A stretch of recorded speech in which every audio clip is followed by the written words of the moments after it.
Divine mercy is tireless. We just celebrated last week the resurrection, which, if we contemplate it even a moment, we must recognize it is good news precisely through evil. Good Friday came before, and the joy of resurrection wouldn't have been there with that depth and intensity in the heart of Mary and her apostles and the disciples if it weren't for this evil. There's such tremendously good news, and today divine mercy, one of the nuggets I'd like for you to take home is divine mercy is tireless. Perhaps another thing to take away is that divine mercy is for evil. Divine mercy is for sinners. There's just so much on my heart and on my mind that I'd love to share, but I'm going to try to keep it simple. But divine mercy is an antidote for fear. Divine mercy is an antidote for the exhaustion that comes from grief and sadness.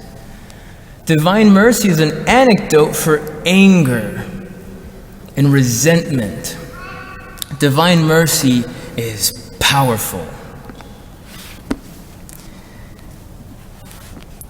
I want to share one story that I recently just heard, actually last Christmas, from a priest, Father John Ricardo. He has a great podcast. Father John Ricardo shared with me this story that really flabbergasted me. I've given my life to be a priest and to give divine mercy in the sacrament of reconciliation, to give divine mercy in the sacrament of the Mass and the Eucharist. And yet, I felt this story it challenged me to realize that I still underestimate God's mercy. The story is of a man named Rudolf Hesch. He was born in Germany, baptized Catholic, was raised by strict Catholic parents. But as a young man, having suffered the loss of his, I believe it was the loss of his dad, and then hearing the ideologies proclaimed by Adolf Hitler, he disregarded his parents' wishes for him to become a priest, and he entered the Nazi military. In that process, he formally renounced his Catholic faith. He was a talented young man, so his talents were recognized quickly, and he was given higher and higher command.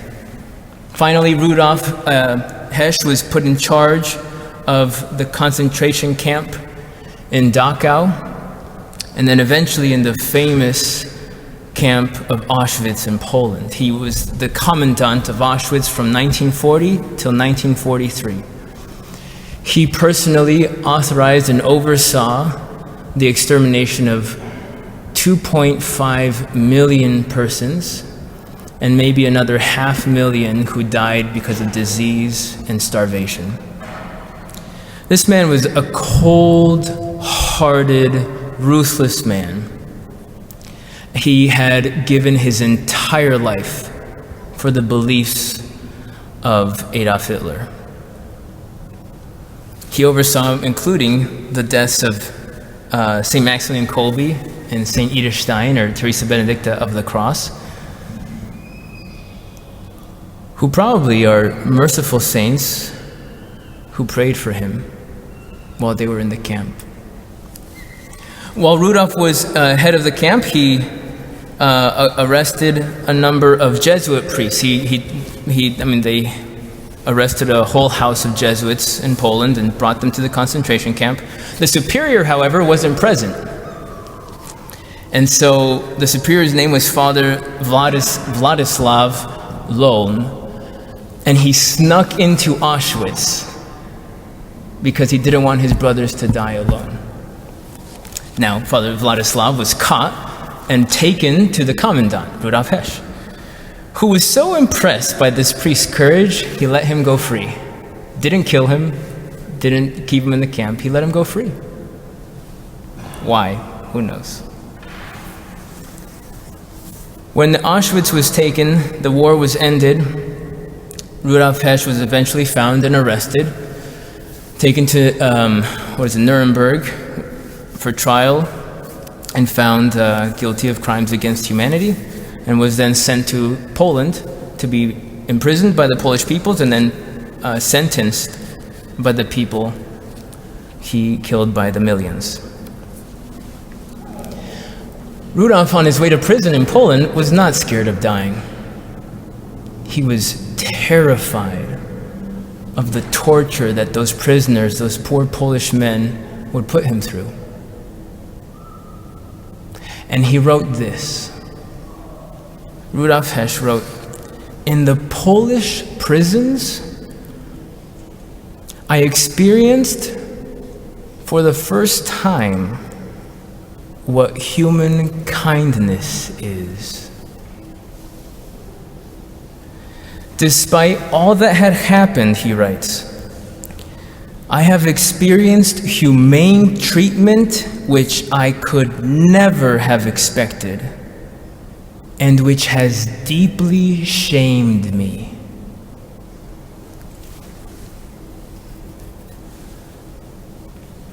There was no reason for those Polish men, many of whom in prison, in the Polish prison, there's no reason those men should have shown him kindness, especially because some of those men had been in Auschwitz, or their wives and their children had suffered at Auschwitz.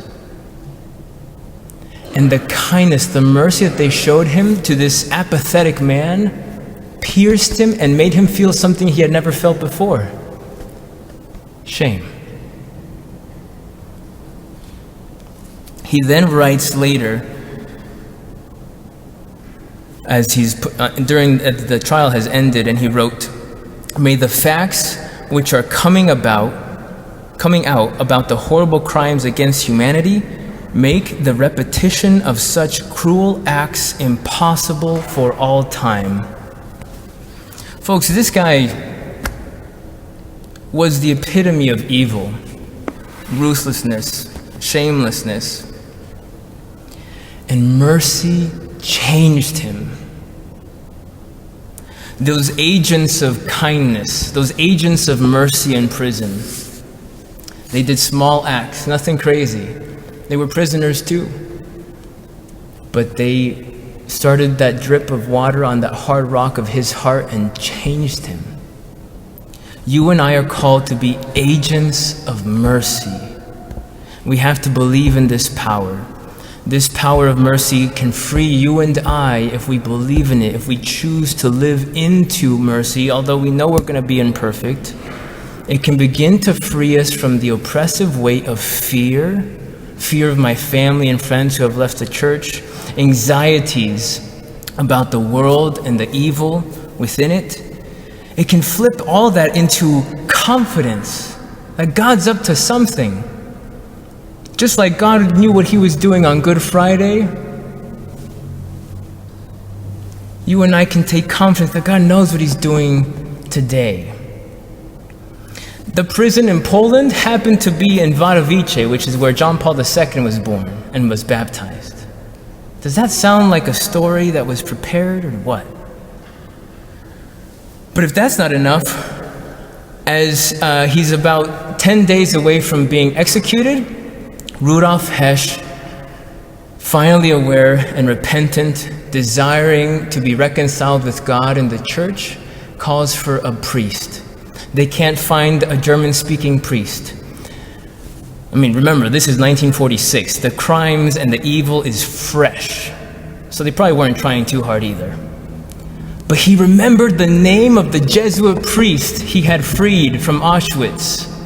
Father Vladislav, I can't say that name, Vladislav. He calls for that priest, who happens to be the chaplain at the Divine Mercy Shrine in Krakow. And they find him praying in front of the Divine Mercy image we have right here, and they call him in. And he hears the confession of Rudolf Hesh, which was a long confession. Because God's mercy isn't just a pat on the back. God's mercy enlightens the mind and the heart. He became aware, not just a feeling of guilt, but a knowledge of his sins. He received, that wicked man received absolution as his heart had been changed, as he had been humbled, recognizing his evil. Folks, that's like Jesus saying to the devil in taunt, you can't have even that wicked man. How much more is God desperately planning out the salvation of those you worry about? And not only those you worry about. Think of the people that are hard to forgive, the people that you can't stand, the people that rub you deeply the wrong way, whether they're your boss, a coworker, a relative, an ex-friend, people in the church, people in politics, needless to say. Those people, you and I, are called to embrace mercy, an attitude of mercy. We can't forgive we can't have reconciliation with everybody, but we can be delivered from anger and resentment through the power of mercy. We got to pray for that, because that is powerful. It gives us freedom to believe in God's mercy and to live into it. You and I can even become, with the confidence in what God can do in people's hearts. In the example with Rudolf Hesch, this story gives us confidence to believe that even the most wicked, God can change them in due time. You and I have to be agents of mercy. We may not see many conversions in our lifetime, but we can live with the confidence that God has the power to make it happen. No one is safe from his mercy. It can touch anyone. We have to take confidence in that. Today in the gospel ends with Jesus saying, not Jesus, the writer, St. John, he closes his chapter 20 of his gospel. He says, Jesus did many other things that are not written, but these are written for you. Jesus, his whole passion and death and resurrection is for you. You have a crucifix in your pocket or at home, hold it and think, you did this for me. Friends, you and I, we can't understand just how tireless his mercy is. And it can strengthen you and I. The more we contemplate and embrace it, it can help us become tireless, to not get tired of showing mercy and believing in mercy, and there finding the freedom we so desperately need.